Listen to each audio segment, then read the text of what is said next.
రాజమండ్రి దగ్గర పందలపాక పందలపాక బెక్కోలు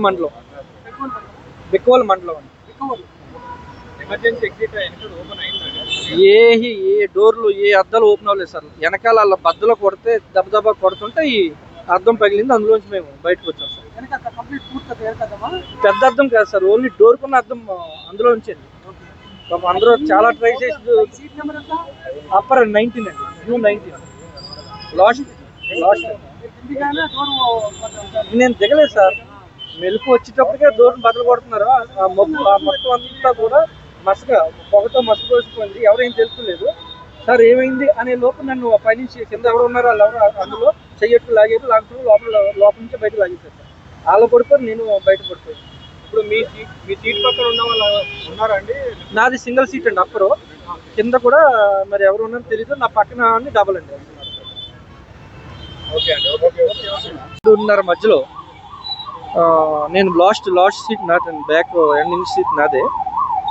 2:20 ఆ మధ్య టైంలో ఇలాగా లోపల తలుపులు దబదబా గుద్దుతున్నారండి. నా బ్యాక్ డోర్ అద్దాలను గుద్దుతున్నారు. ఇలా మెలకొచ్చి చూసేటప్పటికి అంత పొగ, లోపల ఏమి ఎవరు కనబడతలేదు. ఎంత గుద్దుతున్నారు ఎవరు అనేటప్పటికి ఓ కేకలు అరుపులు లోపల. ఎవరు ఇంకా ఆడోళ్ళు మగవాళ్ళు అందరూ లోపలంతా వాకింగ్ చేసి ప్లేస్ ఉంది కదా, వాక్ చేసుకుంటూ లోపల వాక్ చేసే ప్లేస్లో అందరూ ఉన్నారు. ఏ డోర్లు ఓపెన్ అవుతలేదు.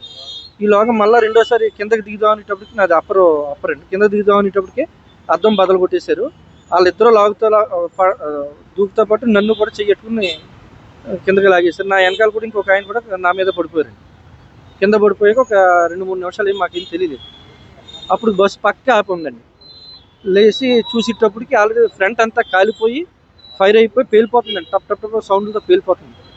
ఇంకా మాకు ఇదంతా బ్లడ్ మొత్తం ఈ షర్ట్లో ఎన్ని బ్లడ్ తోటి మేము అలా 2 నిమిషాలు పక్క కూర్చోబెట్టి వాళ్ళు ఎవరో మొత్తం వెహికల్స్ కూడా ఎక్కడెక్కడ స్టాప్ అయిపోయినాయి మాట.